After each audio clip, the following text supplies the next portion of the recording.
palaka. Duulang kang Isus, itugyan ang tanan. Duulang kang Isus, duulang kang Isus, duulang kang Isus, itugyan ang tanan.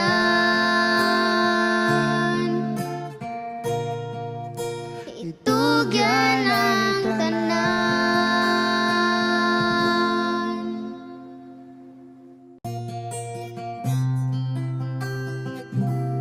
Sa imong kinabuhi at tunapay mga pagsulay